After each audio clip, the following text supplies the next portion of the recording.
Hello, welcome back to my channel. If you're new here, my name is Emily, and today is a little bit of a different video than what I normally shoot with fashion content and things like that. My husband and I just got back from a wonderful trip to England, and as I was thinking about what videos to produce about our travel and travel content, I was thinking that a good old-fashioned what's in my bag video that you used to see all over all the time on YouTube would just be actually kind of fun to do. And the reason is I wanted to do a variation on it, and I wanted to do a what was in my carry-on bag.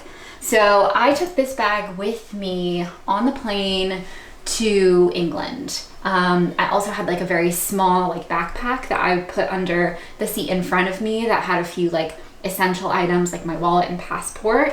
But this was kind of the main bag that I pretty much always had with me.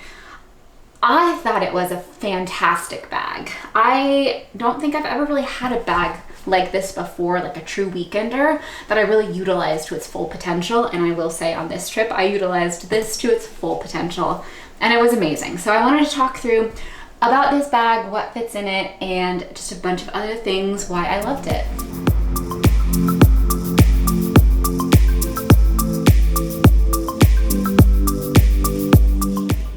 So I got this bag about 2 weeks before we went to England, knowing that with international travel, particularly this year, a lot of luggage has tended to go missing. So I started thinking, if we end up in Heathrow Airport and our bags never show up, what do we do? I have to have something to be able to tide us over until we can get that whole process figured out, or until our bags do show up, something like that. Thankfully, that scenario never happened, and honestly, this was the smoothest and easiest flight, international or otherwise, that I have ever been on in my entire life. But myself, I like to prepare, I like to think through sometimes the worst case scenarios and then prepare for them. So I bought this bag in anticipation of needing a bit extra space to be able to put a change of clothes and put additional items that I would just be devastated if they were lost forever. So I purchased this bag after doing quite a bit of research on different weekender bags. This is the Beis weekender bag, I think they call it. In the color, it's like the oatmeal kind of beige colorway. They have a few different other colors, but this one I thought was really pretty. And as far as roominess, as far as ease of transportation, as far as being able to fit things in here, this bag has it just ticked all the boxes. I kind of knew the moment that I pulled it out of the box that it was going to be a really great version of a weekender bag. Even for a weekend trip, something like this would be absolutely phenomenal.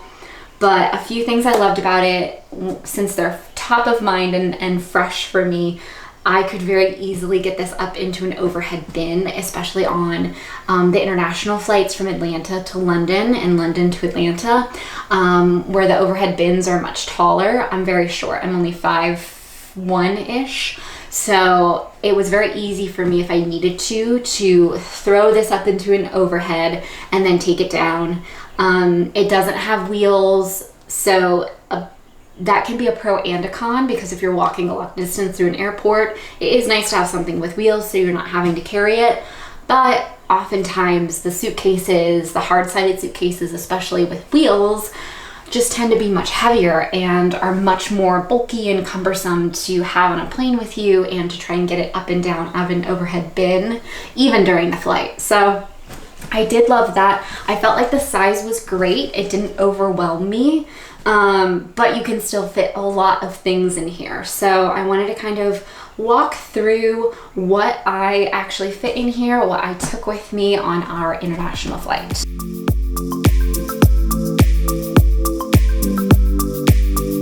So the first kind of genius aspect of this bag is the fact that this section down here is a full compartment for specifically carrying like shoes or toiletry bag or clothes. So that's what I did. I put an extra pair of shoes in here. As you can see, I put a handy dandy travel umbrella because we were going to England. Thought, of course, England, super rainy country. Of course we're gonna need this. Did we need this? Not once. Actually, the one time, the 15 minutes it rained in England, we did not have this with us because it was stored away in our hotel. So, joke's on us, we didn't actually need it, but handy to have there in case you do. And then I stored my Barber jacket in here because this was a piece that I just knew I would be absolutely heartbroken to lose if for some reason our luggage got lost, etc. So, and again, just another layer because I did not wear a jacket with me on the plane, but I did have this with me in case I needed another layer, in case we got off the plane and it was just dumping down with rain. It was nice to be able to know that, okay, I have my Barber jacket with me, we're good to go. And then I also brought my pair of trusty Chelsea boots with me. Again, I was wearing tennis shoes on the plane. I just loved it, the idea of worst comes to worst case scenario. I have basically all the pieces to create another outfit. As you'll see, I had a sweatshirt in here too. So I had another pair of shoes, I had a jacket, sweatshirt, umbrella, just to be able to have everything with me that in case luggage got lost, there was an extra kind of change of clothing that I could very easily just pull out of the bag that was with me all the time. So it was really nice actually to have this storage space on the bottom, and I think that this truly fit so much. When we were jumping kind of from hotel to hotel in different locations, I would even just throw things in here that I didn't need to use right away. Sometimes you just kind of pack quickly when you're traveling to another hotel in the country. So it was great to be able to have this pouch. You could just throw things that you didn't need. A pair of shoes, they were out of the way, and then it just is nice and secure down at the bottom. Another feature I love about this bag is it opens. Let's see if I can show you. It opens like a kind of like an old-fashioned doctor's bag, I believe is what they call it. So it opens like this, and then it stays open. So it doesn't open. You can just access a lot through here, which I really thought was a very nice thing, and it actually came in handy because there were quite a few times we were going through customs, coming back into the United States, and I had my passport sitting on top of here. It was nice and safe and tucked away, but we were standing in line. I didn't want to put my bag down, so I could just open the top without things spilling out everywhere and just access my documents and what I needed. So that was really handy. I really do like that feature of this bag, that it kind of opens like a medicine bag and then stays open, which is great. So like I mentioned, I had a sweatshirt with me, which was really nice to have on the plane. Obviously, planes can range from blistering hot to freezing icy cold. I would always prefer a plane to be cold, so I'm just going to automatically always bring a sweatshirt with me for an extra layer, and that fit really nicely in the top here. I also brought one of our cameras. My husband had a full camera backpack that he used, but this was just a smaller one that fit very nicely in this bag, so I was able to kind of tuck it in and keep it nice and safe and secure in there. So I had that with me. The number one thing that I actually could not travel without now is these AirPods. The AirPod Maxes from Apple. They're noise canceling, they're genius, they last forever. Our flight from Atlanta to London was about 9 hours, like 8.5, 9 hours. I wore these the entire time on the plane with noise canceling, and I attribute the ease of flying to these headphones. They are extremely noise canceling, so you can just click the noise canceling on and the very fatiguing, loud, tiring sound of the airplane goes away. You can also hear the movies that you're watching or the TV shows that you're watching really, really well with these. and you can listen to music when it was the nighttime and we were, you know, sleeping. I actually just slept with these on because it was so quiet and it was great. I think I fell asleep to like one of the like lo-fi, super chill, calm playlists. And so these are absolutely incredible. I will never not travel with these now. Let's see, I brought my belt bag with me that I actually didn't end up wearing at all when we were in England, but was actually great for storing snacks inside of here. So I don't have any in there with me now, but a few of the snacks that I did bring along was champs, which are fantastic.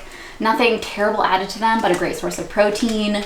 Some gluten-free Kind bars, nuts, some pumpkin seeds, things like that. So snacks are in here. Actually had a whole lot more snacks. These were just the ones that we did not eat. So I would say that about a quarter of this bag was filled with snacks. So if you're wondering, hey, there doesn't seem like a ton in there, it's because we had a lot of snacks in here and they definitely came in handy. I love the fact that this bag has a laptop pouch. I didn't bring my laptop with me. I did slide our iPad in here to keep it nice and safe and secure. And then also I was able to just fit a lot of kind of the souvenirs that we wanted to keep like lying flat and not get very like damaged or wrinkled or crinkled on the flights. I was able to just stick in this pouch here, which was wonderful. And then of course my Kindle, again, something that I don't think that I will ever travel without. I just did a blog post about kind of the benefits of traveling with a Kindle and some of the books that I read when we were in England. So if you want to check that out, I will link it in the description down below. Just a super fun little post about what I loved and why I love traveling with the Kindle. But honestly, it really is such a wonderful thing. We traveled previously with books and books and books, and it would just take up so much space and so much weight. And instead, this is just a very, very easy little book to be able to have with you and load a lot of books onto and not feel like you're taking up all of the weight and all of the space. So that is basically what I was able to fit into my carry-on. There was definitely quite a bit of room that I could have put other things in here. I was thinking really a lot in my mind about how to optimize my space and optimize packing and things like that. And I would say that this was such a perfect size, not so big that I didn't have a chance to be able to take anything back with me, but also not like incredibly small. So it was great. Also, this little pouch on the front came in really handy for sticking my passport in there when I need it to be super easily accessed, because I had a small backpack with me that was a little harder to get into in like customs and the passport check line. So it was nice to be able to just have the passport in a very secure, safe zipper pouch through all of the passport, customs, security, etc., where you need it, and then put it back into my wallet. So that is kind of everything I had with me in my carry-on. Thank you all so much for watching this video. If you are interested in any more travel content, please let me know. I will be doing quite a few blog post recaps, photo diaries of our trip over on my blog, which I will link down below. And I wasn't really planning on doing any more, but rather on YouTube, but rather kind of diving the rest of the way into autumn fashion choices. And then we are very, very soon going to start looking at holiday outfits, holiday planning, and just ways to have a wonderful holiday season, even in the way that you're dressing. So again, thank you all so much for watching. I hope that you can like this video, that you want to follow, subscribe. I would love it if you did. Leave a comment if there's any types of other videos that you want to see, and we'll see you next time.